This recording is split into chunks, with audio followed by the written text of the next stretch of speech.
Bismillahirrahmanirrahim.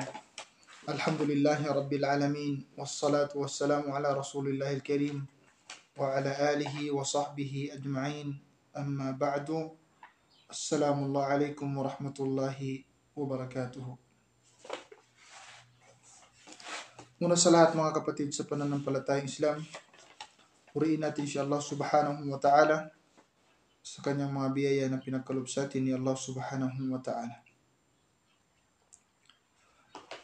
Yung nakaraan na muhadara natin, nakuha natin yung syurut at tawbah khamsa, yung kondisyon ng pagbalik loob kay Allah subhanahu wa ta'ala ay mayroon siyang 5 syurut. Paano tatanggapin ni Allah subhanahu wa ta'ala ang ating mga pagbalik loob sa Kanya mula sa ating mga kasalanan? Na nabanggit natin yung syurut na at-tawbah. Una-una, yung ikhlas, yung sincerity. Pangalawa, al-iqla'u anidh-dhanb, yung iiwanan mo yung mga kasalanan mo. Pangatlo, an-nadamu ala fi'lihi, pagsisihan mo na yung ginawa mo na mga kasalanan. Al-azmu ala adamir ruju' ilay, yung ilagay mo sa iyong sarili na talagang hindi mo babalikan na ang mga kasalanan na yaon. Panglima, an takuna at-tawbatu qabla an yasila al-'abdu ila halil gargar 'inda al-maut. Kailangan ang pagsisisi natin yung nandyan pa sa atin yung buhay natin. Kapag ang pagsisisi natin kay Allah subhanahu wa ta'ala na wala na sa atin yung buhay natin, na hindi natatanggapin ni Allah subhanahu wa ta'ala ang pagsisisi natin. Ngayon, na hukmut tawbah, ano yung hatol ng pagbalik loob kay Allah subhanahu wa ta'ala? Ano yung hukom niya? Ano ang hatol niya ng pagbalik loob? Ito ba yung pagbalik loob kay Allah ta'ala na sunnah, wajib, mubah? Ano ba yung hatol niya? Pagbalik loob kay Allah subhanahu wa ta'ala. Sabi na ating mga scholar, hukmut tawbah, ang hatol ng pagbalik loob kay Allah subhanahu wa ta'ala, wajibatun ala kulli dhanbin sawa'un kana sagiran o kabira. Sinabi ng ating mga scholar, ang pagbalik loob kay Allah subhanahu wa ta'ala, ang pagbalik loob kay Allah subhanahu wa ta'ala, pagsisisi mula sa mga kasalanan, ito ay obligado sa lahat ng mga kasalanan. Meaning to say, obligado ito sa lahat ng taong gumagawa ng kasalanan. Obligado sa lahat ng taong nagkakasala, sawaun kana sagiran o kabira. Ang kasalanan man niya kay Allah subhanahu wa ta'ala, maliit man o malaking kasalanan. Uri ng kasalanan na kung nakagawa ka ng kasalanan, obligado sa iyo na magbalik loob kay Allah subhanahu wa ta'ala. Obligado sa iyo na humingi ka ng kapatawan kay Allah subhanahu wa ta'ala sa nagawa mong kasalanan. Kailangan yung kapatid sa pananampalatayang Islam, o mga kasalanan na ginagawa mo, o kaya kasalanan hindi mo sinasadya pero alam mo ay nagkakamali ka, kailangan magbalik loob ka kay Allah subhanahu wa ta'ala, hingin mo ng tawad dun kay Allah subhanahu wa ta'ala. Ulitin natin, ang pagbalik loob kay Allah subhanahu wa ta'ala, ito ay obligado sa mga taong nagawa ng kasalanan, gumawa ng kasalanan. Fadailut tawbah, ano yung kabutihan ng pagbalik loob kay Allah subhanahu wa ta'ala?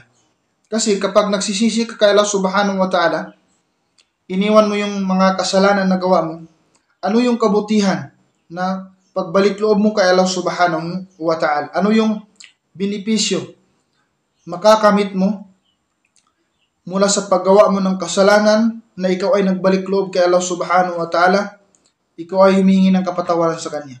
Ano yung kabutihan niya? At-tawbatu yamhullahu biha ma mada min adh-dhunub. Sinabi ng ating mga scholar na ang pagbalik loob kay Allah subhanahu wa ta'ala, yamhullahu biha min ma mada min adh-dhunub. Sabi niya, ilinisin ni Allah subhanahu wa ta'ala, tatanggalin ni Allah subhanahu wa ta'ala ang mga kasalanan niya, yung dumaan na gawa niya. Example, kung nakagawa siya, uminom siya ng alak, nakagawa siya ng zina, gumawa siya ng shirk, wal-iyadhu billah. Kapag nagawa niya ang mga kasalanan na yaon, siya ay nagbalik loob kay Allah subhanahu wa ta'ala, humingi siya ng kapatawaran kay Allah subhanahu wa ta'ala, dahil sa kanyang pagbalik loob, ay lilinisin ni Allah subhanahu wa ta'ala, papatawarin ni Allah subhanahu wa ta'ala ang kanyang mga kasalanan, yung yaon na mga kasalanan na pinagsisihan. Patatawarin siya ni Allah subhanahu wa ta'ala. Sinabi ni Propeta Muhammad sallallahu alaihi wasallam, at-taubatu tajubbu ma qablaha.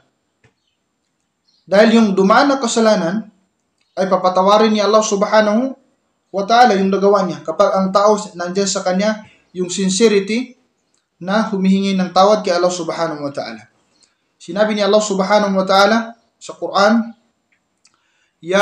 qul ya ibadiyalladhina asrafu ala anfusihim la taqnatu min rahmatillah innallaha yaghfiru dhunuba jami'a innahu huwal ghafurur rahim. Sinabi ni Allah subhanahu wa ta'ala, Muhammad, sabihin mo, ipagbadya mo sa aking mga alipin, alladhina asrafu ala anfusihim, yung mga taong sobra na yung paggawa nila ng mga kasalanan. La taqnatu min rahmatillah. Huwag sila mawalan ng pag-asa na sa aking kapatawaran. Meaning to say, na isyara yun na si Allah subhanahu wa ta'ala na tinatawag niya ang mga taong gumawa ng kasalanan na sila ay magbalik loob na before pa mawala sa kanila ang buhay nila. La taqnatu min rahmatillah. Ito yung awa ni Allah subhanahu wa ta'ala sa mga taong gumawa ng kasalanan. Na binigyan sila ni Allah ta'ala ng chance na paano sila magbalik loob before pa ang kamatayan sa kanila. Dahil si Allah subhanahu wa ta'ala, dhu rahmah, dhu magfirah. Yan si Allah subhanahu wa ta'ala. Kabilang sa kanyang sifat ay maawain at mapatawarin si Allah subhanahu wa ta'ala. Na, inna Allah yaghfiru dhunuba jami'a. Bakit sinabi ni Allah, huwag kayong mawalan ng pag-asa? Dahil si Allah subhanahu wa ta'ala ay papatawarin niya lahat ng mga kasalanan. Maliit man o malaki, kapag ang tao ay sincerity sa kanyang pagbalik loob kay Allah subhanahu wa ta'ala, innahu wal ghafurur rahim. Dahil si Allah subhanahu wa ta'ala ay papatawarin at maawain sa kanyang mga alipin. Wa sallallahu ala nabina Muhammad wa ala alihi wa sahbihi ajma'in. Amma ba'du. Assalamu alaikum wa rahmatullahi wa barakatuh.